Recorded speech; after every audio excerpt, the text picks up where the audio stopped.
A'udzubillahi minasyaitonirrajim. Bismillahirrahmanirrahim. Assalamualaikum warahmatullahi wabarakatuh. Alhamdulillahirabbil alamin wassalatu wassalamu ala asrafil anbiya'i wal mursalin sayyidina Muhammadin wa ala alihi wa ashabihi ajmain. Ya alim Allahumma alimna ma yanfa'una wanfa'na bima 'allamtana wa zidna ilma wa arana al-haqqa haqqa warzuqna ittiba'ah wa arana al-batila batila warzuqna ijtinabah. Rabbi shrah li sadri wa yassir li amri wahlul 'uqdatam min lisani yafqahu qawli. Rabbana innana amanna faghfir lana dzunubana wa qina adzabannar. Ya Al-Ghafur, Allahumma ighfir lil muslimin wal muslimat fi Filistin wa fi kulli makan. Allahumma ansur ikhwanana al muslimin wal mujahidin fi Filistin wa fi kulli makan. Ya Aziz ya Jabbar ya Rabbal alamin. Ya Al-Haq adkhilna mudkhala sidqin wa akhrijna mukhraja sidqin waj'alna min ladunka sultanan nasira. Ja'al haqq wa zahaqal batil innal batila kana zahuqa. Amma ba'd. Alhamdulillah, segala puji dan syukur adalah milik Allah Tuhan semesta alam yang telah menciptakan kita. Dan karena rahmat Allah Subhanahu wa taala kembali kita berjumpa di channel kesayangan kita, yaitu channel iDream TV dalam program Hikmah, himpunan kisah dan motivasi hidup, di mana insyaallah kita akan kembali menelaah berbagai hal dalam kehidupan kita untuk kita jadikan sebagai pelajaran dalam meningkatkan kualitas iman kita, ketakwaan kita juga, sekaligus memperkuat karakter kita sebagai seorang muslim. Tidak lupa kita baca salawat dan salam Allahumma sholli ala sayyidina Muhammad wa ala ali sayyidina Muhammad. Assalamualaikum ayuhan nabi wa rahmatullahi wabarakatuh. Semoga Allah terima salawat dan salam yang kita baca dan dilimpah curahkan kepada para nabi dan para rasul, wabil khusus ya Rasulullah Muhammad sallallahu alaihi wasallam. Dan semoga kita termasuk orang yang akan berbahagia nanti ketika berjumpa dengan Allah di yaumul mahsyar, diselamatkan oleh Allah Subhanahu wa taala dari siksa api neraka, dijauhkan kita dari azab neraka, dan dimasukkan ke dalam jannahnya dan dipertemukan dengan Rasulullah sallallahu alaihi wasallam. Insyaallah. Amin ya rabbal alamin. Sahabat yang dirahmati Allah, dimanapun Anda berada di dalam kesempatan kali ini, izinkan saya mengangkat tema masih tentang akhlak, di mana tema kita hari ini adalah akhlak adalah rezeki dari Allah Subhanahu wa taala. Segala sesuatu di alam dunia ini, sahabat iDream yang dirahmati Allah, itu adalah pemberian dari Allah Subhanahu wa taala. Apapun bentuknya, yang ada semua di alam semesta ini adalah bagian dari pemberian Allah Subhanahu wa taala. Semuanya Allah yang ciptakan. Makanya di dalam surah Al-Mulk ayat yang kedua sudah ditegaskan, yang sering baca mesti hafal Alladzi khalaqal mauta wal hayata liyabluwakum ayyukum ahsanu amala. Dialah Allah yang telah menciptakan kehidupan dan kematian. Artinya kan itu sudah seluruhnya, kehidupan dengan pernak-perniknya, kematian dengan pernak-perniknya. Allah ciptakan, Allah jadikan.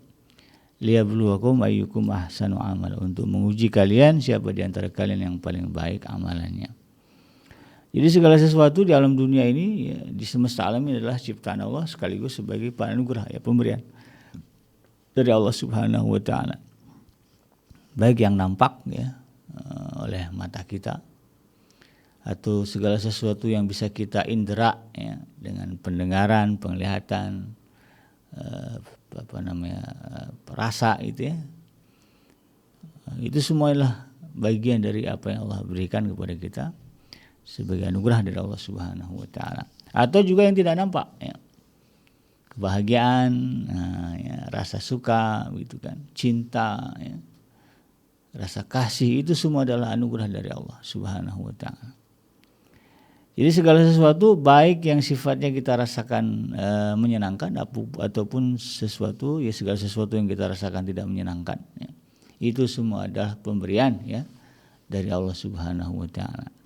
Kalau yang baik ya tentu orang senang gitu ya dengan kebaikan-kebaikan yang Allah berikan. Kalau yang buruk ya ini yang kadang-kadang ya disikapi berbeda ya. Kalau baik ya dia tetap ingat Allah ya, tetapi ketika tidak baik rasanya yang dia terima ya dia lupa Allah. Padahal harusnya baikkah tidak baikkah, enakkah tidak enakkah apa yang Allah berikan kepada kita tetap ya kita menuhankan Allah sebagai Tuhan kita.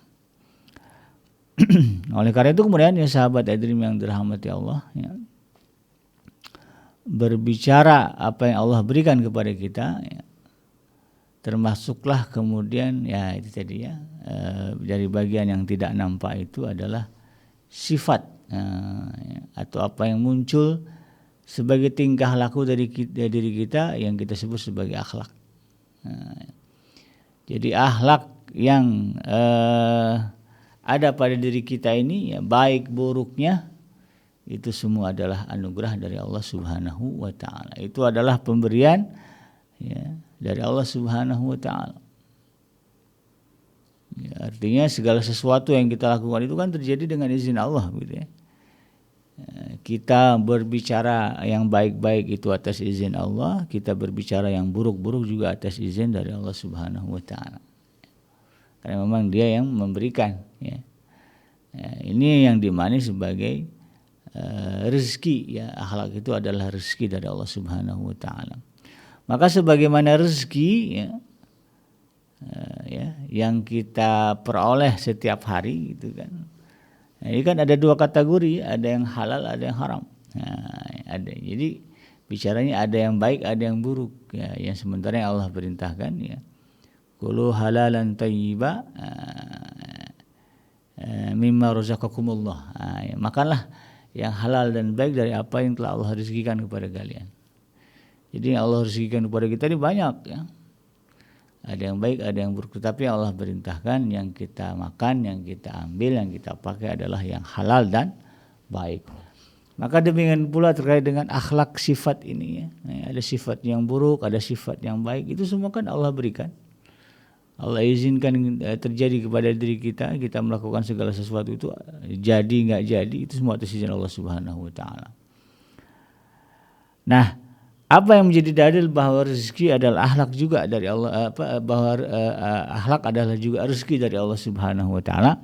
Hal ini sebagaimana dalam sebuah hadis ya, yang diriwayatkan oleh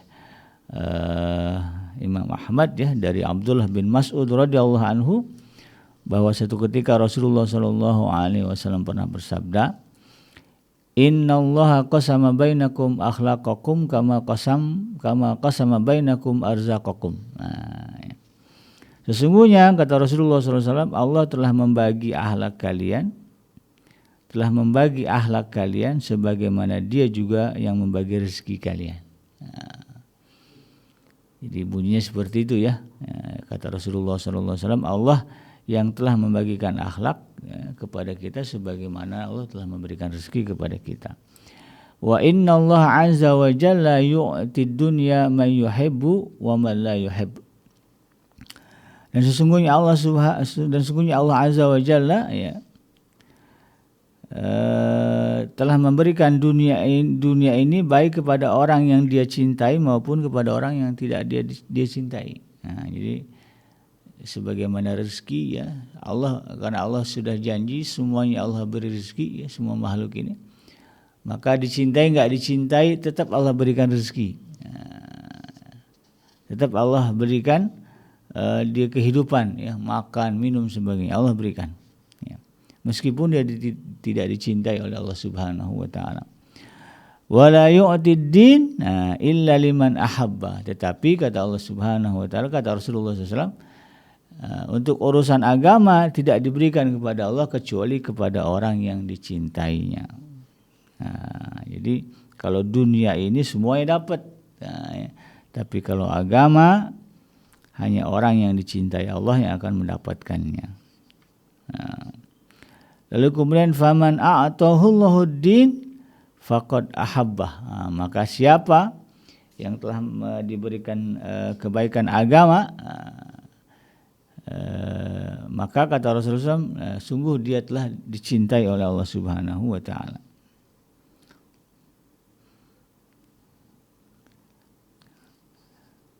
Walladzi nafsi biyadihi la yuslimu 'abdun hatta yaslama qalbuhu wa lisanuhu.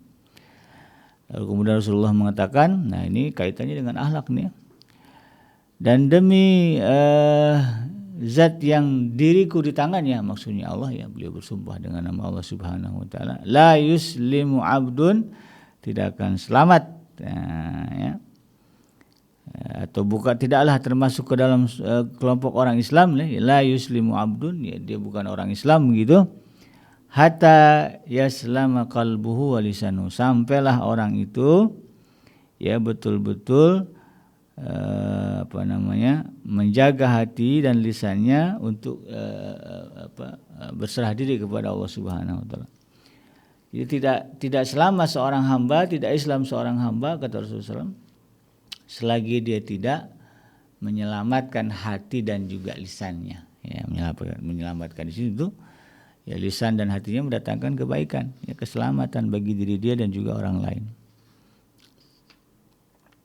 Wala yu'minu, dan tidak juga dianggap beriman orang itu, kata Rasulullah SAW, hatta ya'mana jaruhu bawa'iqah. Tidak dianggap juga seseorang itu beriman ya, hinggalah dia kemudian menjadikan sehinggalah kemudian tetangganya merasa aman ya, dari gangguannya.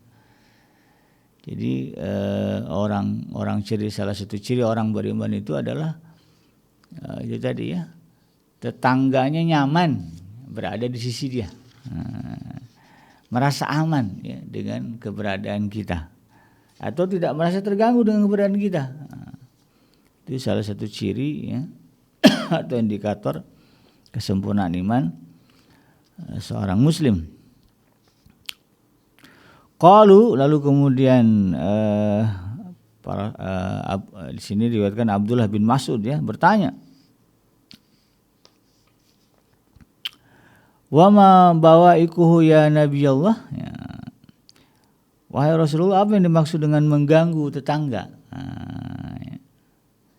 Lalu kemudian Rasulullah SAW menjawab, qala ghasmuhu wa zulmuhu, yaitu berbuat keji dan juga zalim kepadanya.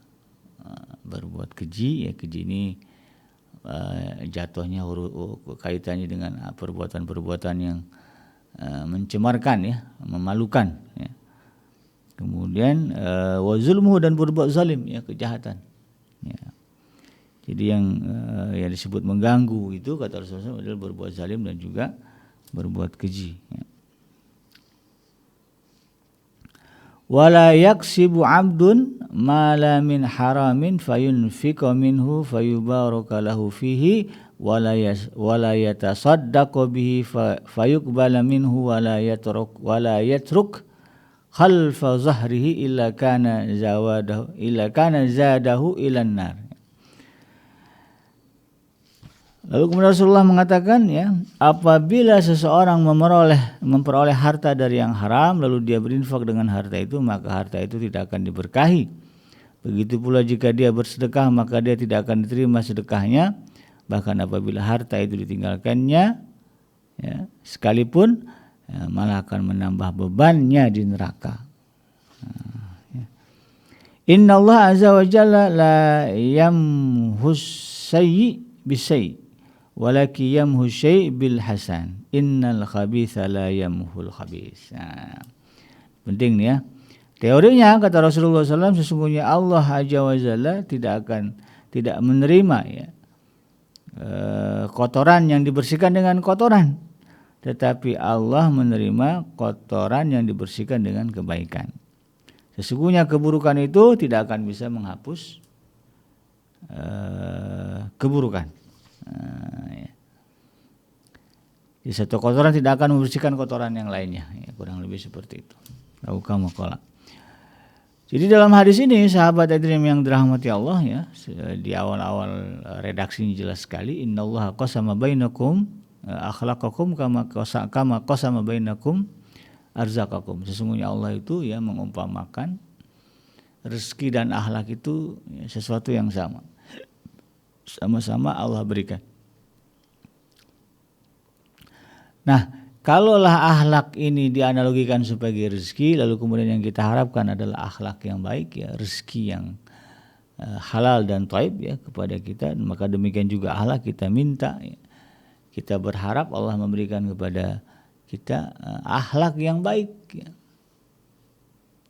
Ya, pribadi yang mulia, sebagaimana digambarkan oleh Rasulullah SAW tadi ya. Ya, di mana ciri orang yang baik itu kalau dikaitkan dengan apa yang Rasulullah terangkan tadi ya, tidak mengganggu tetangga begitu kan. Kemudian juga tidak berbuat zalim, ya jahat kepada tetangga, ya, lalu kemudian menginfakkan ya sebagian rezeki yang Allah berikan di jalan Allah gitu ya. Di jalan kebaikan ya, bersedekah. Sedekah ini kan disukai orang ya. Bagian dari akhlak juga itu ya. Rajin bersedekah begitu. Kemudian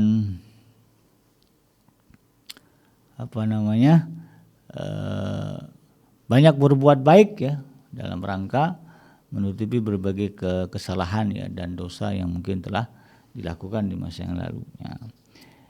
Jadi kebaikan-kebaikan ini, ya, akhlak yang baik ini ya adalah bagian dari rezeki yang Allah berikan kepada kita. Nah, konsepnya ya, karena konsepnya ini adalah karena teori ini adalah rezeki, maka dari berbicara konsep rezeki ya dengan akhlak ya, ini yang kemudian harus kita renungkan.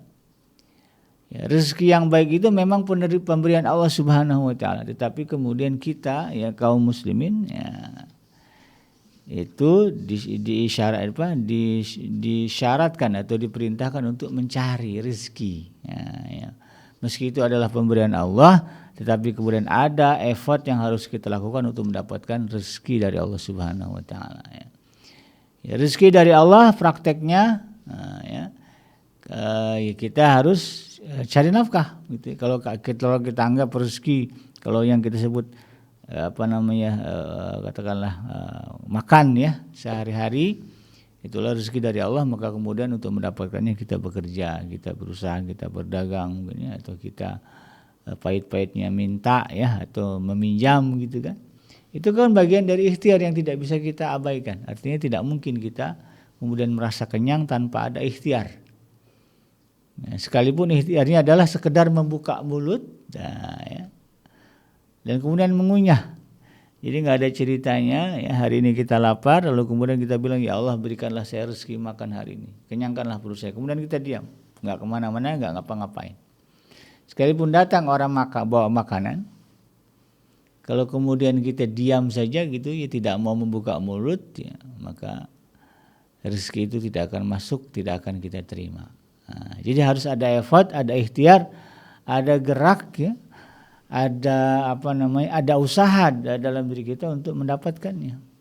Maka demikian juga dengan akhlak ya. Akhlak yang baik ini ya sahabat iDream yang dirahmati Allah, harus kita ikhtiarkan menjadi bagian dari sifat atau kepribadian kita sebagai seorang muslim. Nah, ya.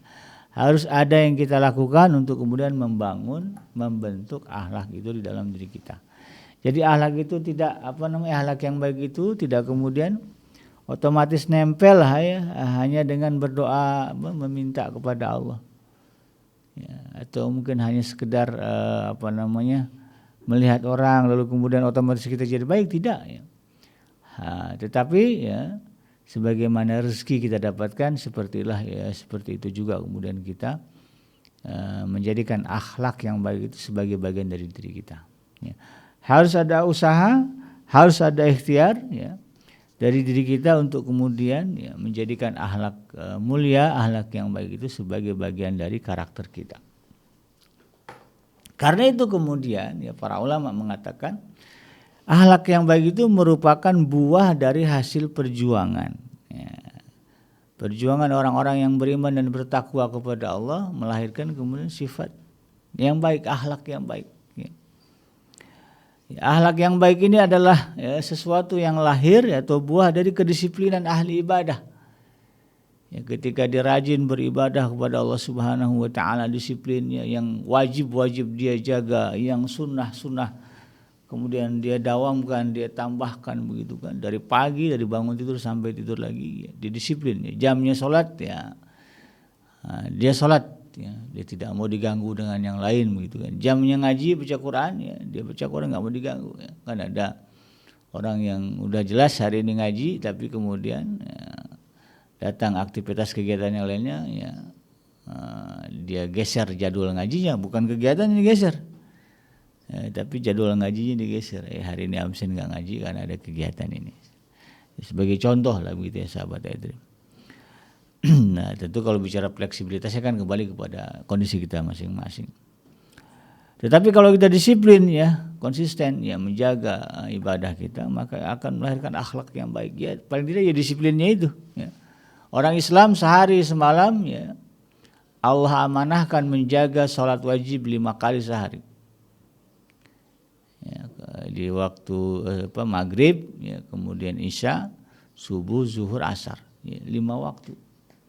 Allah amanahkan untuk kita jaga, jangan sampai bolong-bolong. Kalau kita mampu mendisiplinkan diri menjaga 5 waktu ini, ya, makin baik cara kita menjaganya, maka akan lahirlah kedisiplinan ya, dalam diri kita. Sifat disiplin itu akan ada. Ya. Karena disiplin itu bagian dari apa namanya? Bagian dari karakter baik ya, atau karakter positif. Yang kalau dalam dunia pendidikan ini wajib ditubuhkan kepada setiap peserta didik, jiwa setiap anak. Ya, kalau berbicara karakter yang baik ya masuk salah satunya dari situ disiplin. Ya, jadi dengan kita beribadah maka nanti Allah akan merezekikan kepada kita ya, kedisiplinan, tanggung jawab.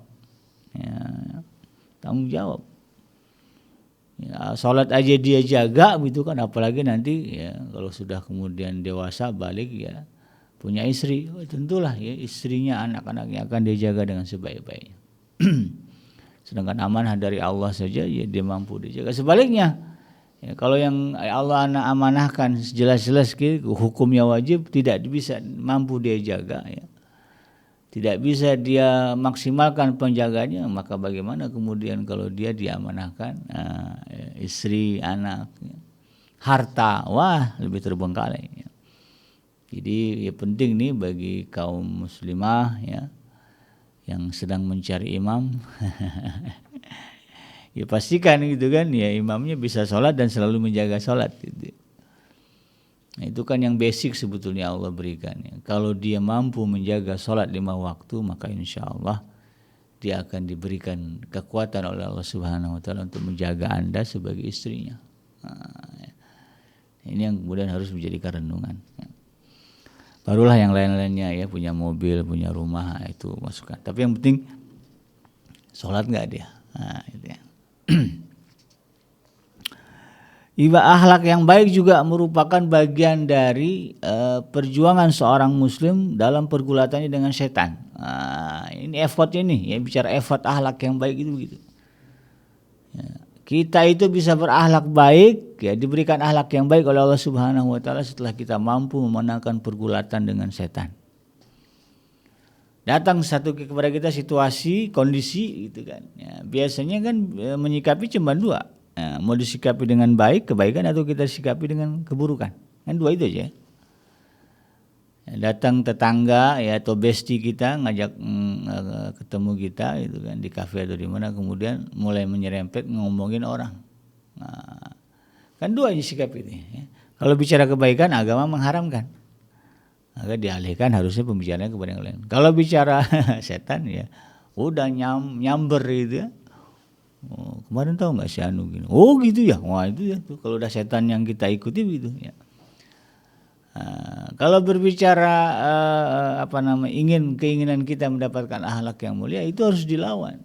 Ya, kalau kita bercita-cita saya ingin menjadi orang baik, ingin dapat akhlak yang baik, maka caranya ya, salah satunya adalah kita harus mampu memenangkan pergulatan dengan setan. Dan sebagaimana ya janji yang telah diucapkan oleh iblis ya sebagai bosnya setan, bahwa dia akan menyesatkan la'ughwiyannahum ajma'in ya. Mereka akan menyesatkan kita manusia semuanya ya. Itu udah perjuangan dia udah bertekad nih, kita nyantai-nyantai ngadepin dia ya, nggak bisa lah ya.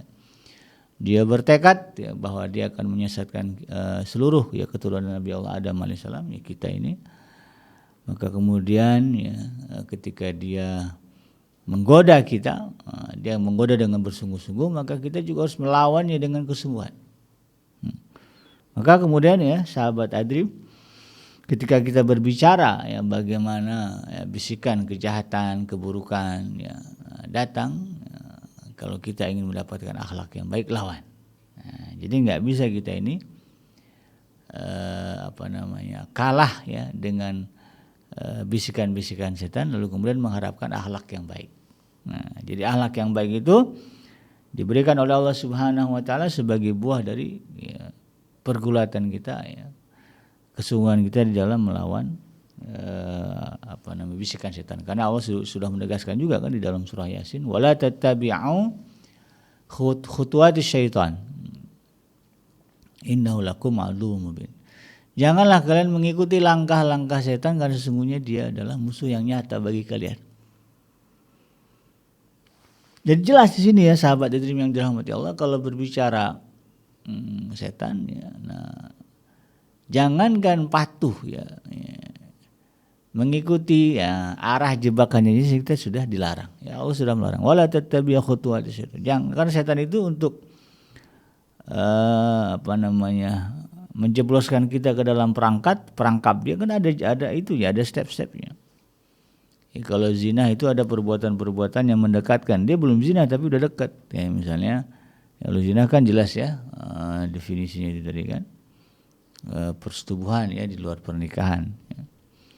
Maka apa langkah-langkahnya itu tadi ya, ketemuan chatting ya, kemudian janjian, lalu kemudian ketemuan ya, lalu kemudian jalan bareng, lalu kemudian berdua-duaan. Nah, itu kan step-stepnya itu ya. Lalu pada akhirnya kemudian ya, bisa terjerumus ke dalam perzinahan. Nah, ini aja udah dilarang ya oleh Allah Subhanahu wa taala, apalagi kemudian kita patuh. Nah, maka lawan ya apa yang menjadi bisikan setan ini sebagai upaya kita untuk mendapatkan akhlak yang baik ya dalam diri kita. Dan juga ya akhlak yang baik ini merupakan buah perjuangan dari seorang muslim dalam mengalahkan hawa nafsunya untuk mencari keridhaan Allah Subhanahu wa taala. Nah, ya ini sebagaimana yang disebutkan di dalam Al-Qur'an ya. Bahwa ya orang-orang yang takut ya, wa amma man khafa maqama rabbih wa nahan nafsa 'anil hawa fa innal jannata hiyal ma'wa. Nah, siapa yang takut ya atas kedudukan Allah sebagai Tuhannya, jadi Allah dia betul-betul ya merasakan ya bagaimana ya posisi Allah sebagai Tuhan dalam dirinya. Kemudian wa nahan nafsa 'anil hawa, dan dia juga berjuang untuk menahan dirinya ya dari keinginan-keinginan yang buruk ya, fa innal jannata hiyal ma'wa, maka surgalah jadi tempat kembali bagi dia. Maka di sini ya akhlak yang baik ya merupakan bagian dari buah dari perjuangan kita untuk melawan yang menuruti keinginan diri kita yang buruk-buruk ya, atau bahasanya melawan hawa nafsu ya. Karena sebagaimana yang dikatakan oleh Nabiullah Yusuf alaihissalam, innan nafsal amaratum bisu illa ma rahima rabbi. Yang namanya jiwa ya, itu cenderungnya kepada keburukan. Illa ma rahima rabbi, kecuali jiwa-jiwa yang mendapatkan rahmat dari Allah Subhanahu wa taala. Ini kemudian kita harus fahami ya bagaimana agar kemudian akhlak ini ya, kita upayakan dengan berbagai hal, perjuangan ya, perbuatan ya, sebagaimana telah digariskan ya oleh Rasulullah SAW, baik di dalam kehidupan sehari-hari beliau sebagai seorang suami, atau kehidupan sehari-hari beliau sebagai seorang pemimpin, atau juga sebagai seorang sahabat. Kan akhlaknya terlihat sekali. Di dalam keluarga beliau mengatakan khairukum li ahli wa ana khairukum li ahli. Saya adalah orang yang terbaik ya dalam di antara kalian dengan keluarga. Makanya istri-istri Rasulullah SAW itu ya, Tidak ada yang mau dicerai. Ya dulu pernah ada opsi dicerai. Ya. Ini kalau yang mau diceraikan, seceraikanlah gitu kan. Ini saya kasih mut'ah gitu. Tapi kemudian mereka semua sepakat untuk tidak mau diceraikan oleh Rasulullah SAW. Berarti kan Rasulullah ini tipikal suami yang betul-betul idaman. Nah, bukan hanya karena beliau sebagai seorang Rasul atau pemimpin, lebih dari itu adalah lebih karena akhlaknya. Ya Allah saja yang Maha Agung mengatakan wa innaka la'ala khuluqin azim, ya. Sesungguhnya engkau Muhammad benar-benar berbudi pekerti yang agung. Apalagi kemudian istri-istri beliau pasti sangat merasakan. Nah, ini yang kemudian kita harus pahami. Rasulullah SAW satu ketika ya pernah bersabda kepada Jarir bin Abdillah yang saat itu adalah raja bagi kaumnya sebelum dia masuk Islam. Apa kata Rasulullah? Sesungguhnya engkau telah diperindah oleh Allah keadaanmu, karena itu perindahlah akhlakmu. Jadi kekuasaan adalah anugerah dari Allah. Maka sempurnakan ya kedudukan kemuliaan itu dengan kemuliaan akhlak juga. Ya.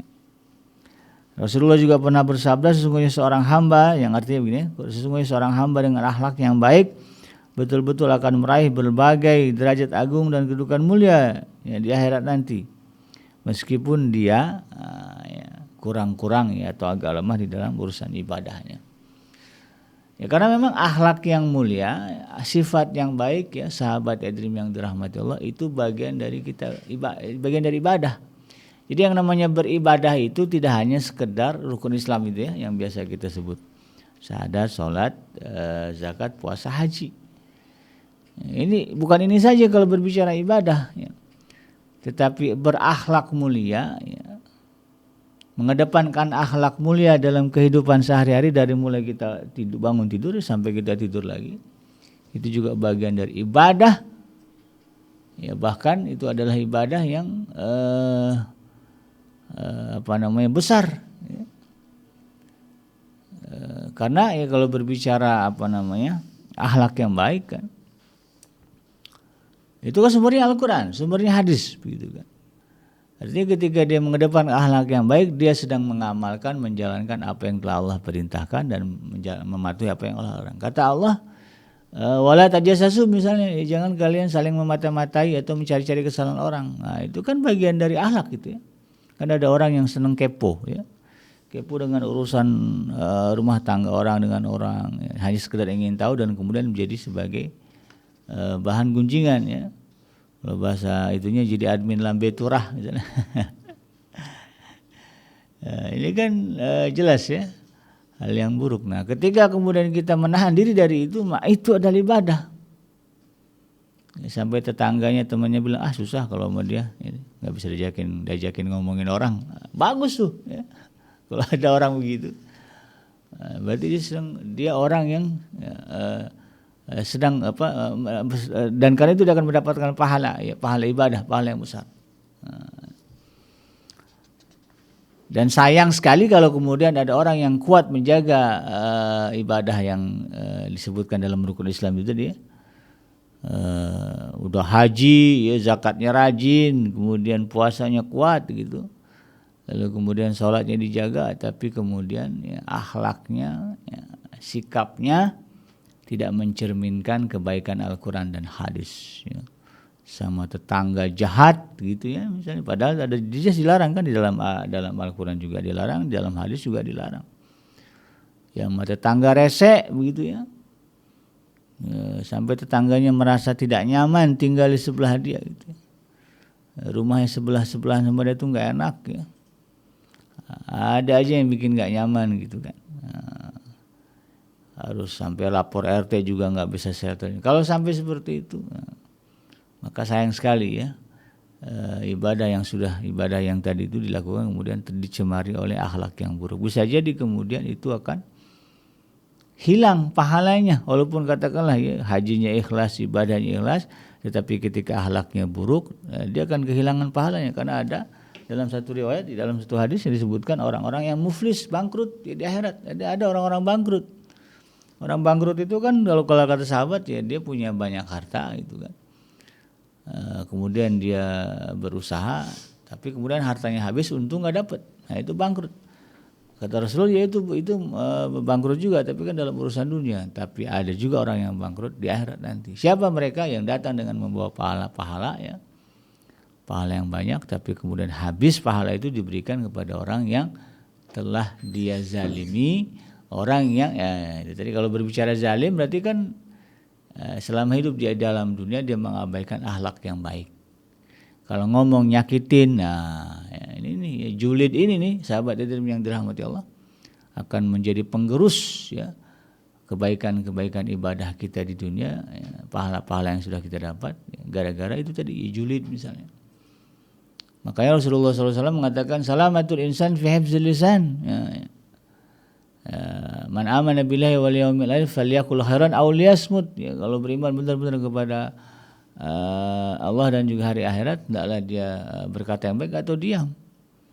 Tapi kemudian dia lebih banyak julidnya kalau ngomong ya, baik dengan keluarga atau dengan orang lain. Siap-siap itu nanti di akhirat ya, digerus pahalanya oleh orang-orang yang pernah dijulidin. Ya.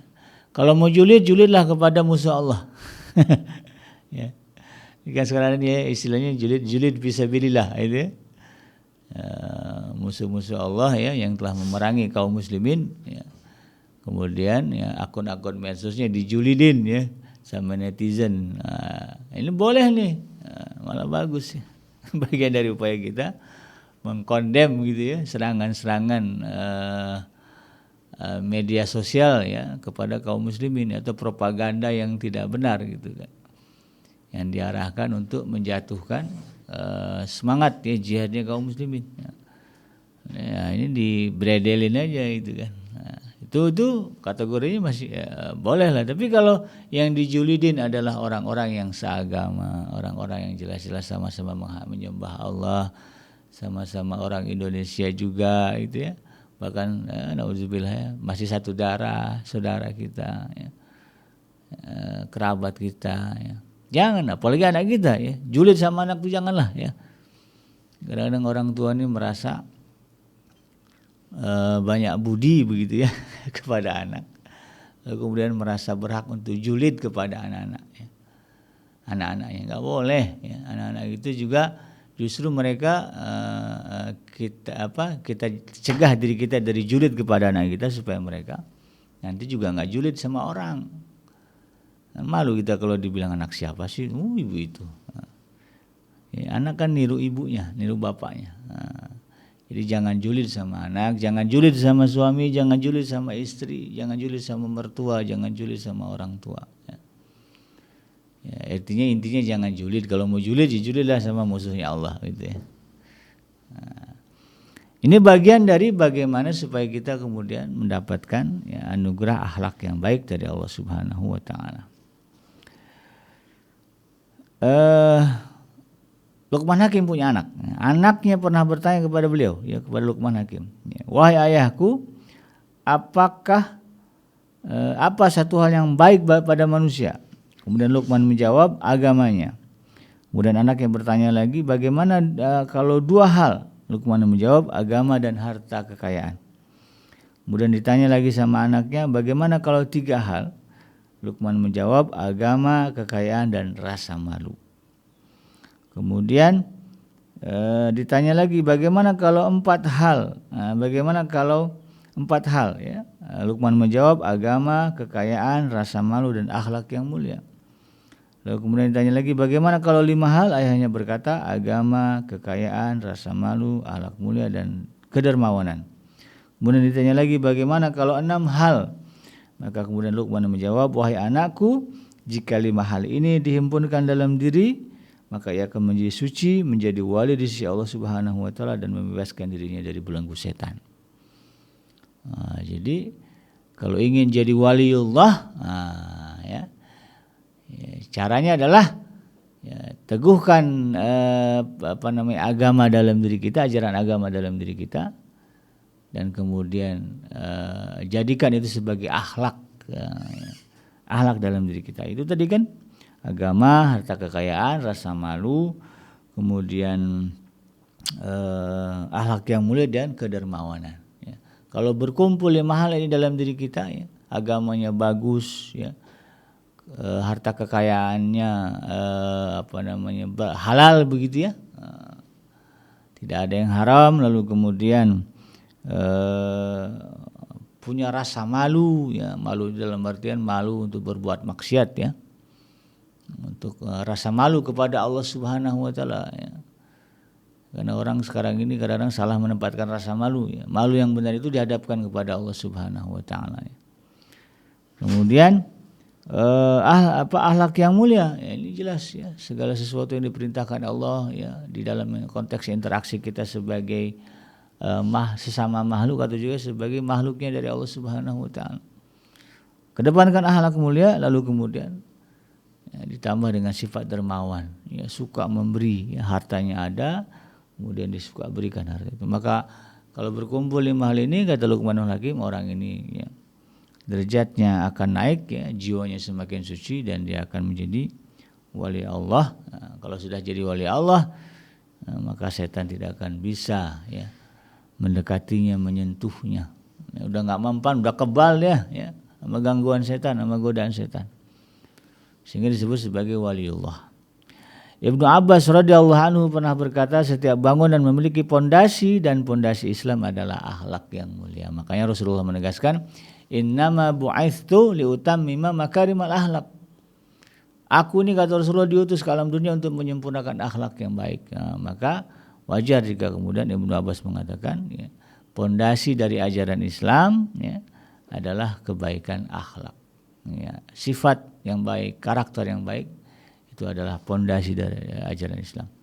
Dan prakteknya kita perhatikan, ya, bagaimana orang kemudian, ya, banyak orang-orang di luar sana yang tadinya tidak menyukai Islam, yang membenci Islam, tetapi ketika melihat bagaimana, ya, akhlak mulia penganutnya, ya, ketegaran, ya, pemeluk Islam, ya, kaum muslimin di Palestina misalnya, ya, itu banyak orang kemudian berbondong-bondong ingin belajar agama Islam, dan banyak di antara mereka kemudian bersyahadat masuk ke dalam Islam.